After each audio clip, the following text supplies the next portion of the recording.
আসসালামু আলাইকুম দর্শক, পান্নার পাকশালায় সবাইকে স্বাগত জানাচ্ছি। আশা করছি সবাই ভালো আছেন।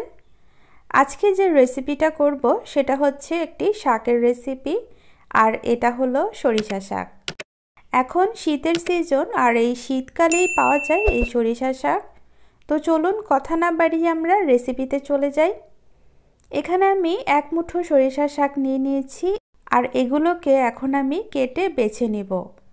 সরিষা শাক দুই প্রকারের হয়ে থাকে, একটা বেশ বড় বড় পাতা থাকে, আরেকটাই থাকে ছোট পাতা। আমি দেখিয়ে দিচ্ছি, দেখুন এই যে এরকম হয়। আরেকটা হচ্ছে লাই সরিষা বলে, সেটার পাতাগুলো খুব বড় বড় হয়।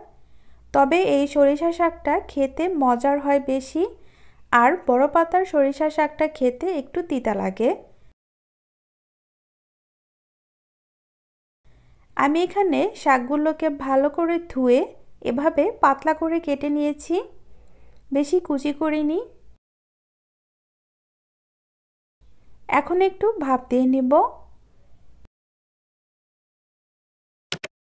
এখানে কয়েকটা কাঁচামরিচ মাঝখান থেকে কেটে দিয়ে দিচ্ছি, পেঁয়াজ কুচি দিচ্ছি কিছুটা, আর দিচ্ছি কিছু রসুন কুচি,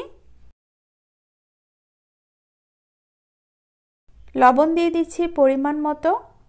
শাকটা ভাপ দেওয়ার পর কমে যাবে, তাই আমি লবণ বেশি দিলাম না, প্রয়োজন পড়লে পরে আবারও দিয়ে দিব।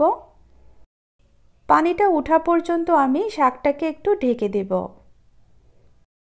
তো আমার শাকটা পানি উঠে গিয়েছে, এই শাকটা আমি এখন আর ঢাকবো না। শাকটাকে বেশি সময় ধরে ঢেকে রাখলে শাকের কালারটা নষ্ট হয়ে যায় বা লাল লাল হয়ে যায়, তখন কিন্তু এটা দেখতে বেশ ভালো লাগে না। এই যে পানিটা দেখতে পাচ্ছেন, এই পানিটা শুকিয়ে তারপর আমি দেখাবো কি করতে হয়। তো দর্শক, শাকটা আমার এখন পানিটা শুকিয়ে গিয়েছে, আমি এখন এটাকে নামিয়ে নেব, কারণ এখানে আর কোনো পানি নেই। শাকটা নামিয়ে এখন আমি ফ্রাইং প্যানে তেল দিয়ে দিচ্ছি, আর 3টা শুকনো মরিচ দিয়ে দিলাম। আমি মরিচগুলোকে ভেঙে দিয়েছি, মরিচটা ভাজা হয়ে গিয়েছে। এখন আমি রসুনটা দিচ্ছি।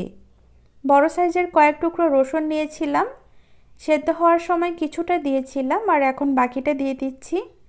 আর পেঁয়াজ তখন একটু দিয়েছিলাম, এখন বাকিটা দিয়ে দিচ্ছি। রসুন, পেঁয়াজ আর মরিচটা আমার ভাজা হয়ে গেল। এখন এই পর্যায়ে আমি শাকটা দিয়ে দেব। আপনারা চাইলে শাকের মধ্যে মাছ দিতে পারেন, যে কোনো প্রকারের মাছ, এতে করে শাকটা খেতে বেশি টেস্টি হবে। তবে আমি এখানে কিছুই দিচ্ছি না, এভাবেও এই শাকটা রান্না করে খেতে বেশ মজার হয়ে থাকে। আমি শাকটা দিয়ে ভালো করে মিশিয়ে নিচ্ছি। অনেকে বলে সরিষা শাক নাকি তিতা লাগে, তবে আপনারা এইভাবে যদি ট্রাই করেন তাহলে দেখবেন যে খেতে ভালো লাগবে। আমার কাছে তো এই শাকটা খেতে খুবই ভালো লাগে, আমার হাজব্যান্ডও খুব পছন্দ করে। সরিষা একটা ফ্লেভার আসে। তবে সত্যি কথা বলতে আমি কিন্তু শাক ভীষণ পছন্দ করি, শাক এবং ভর্তা, সাথে ছোট মাছও খেতে ভালো লাগে। তো দর্শক, তৈরি করে ফেললাম মজাদার উইন্টার স্পেশাল সরিষা শাকের রেসিপি। আপনাদের কাছে কেমন লাগলো তা অবশ্যই কমেন্ট করে জানাবেন। আর আপনারা তো আমার কোনো ভুলভালই ধরেন না, ভিডিও দেখে কমেন্ট করেন নাকি না দেখেই প্রশংসা করেন বুঝি না। বাই দ্য ওয়ে, যারা এখনও আমার চ্যানেলটি সাবস্ক্রাইব করেননি তারা অবশ্যই সাবস্ক্রাইব করবেন এবং ভিডিওটিতে একটি লাইক দিবেন। তো আজকের মতো বিদায় নিচ্ছি, সবাই ভালো থাকবেন, সুস্থ থাকবেন, আল্লাহ হাফেজ।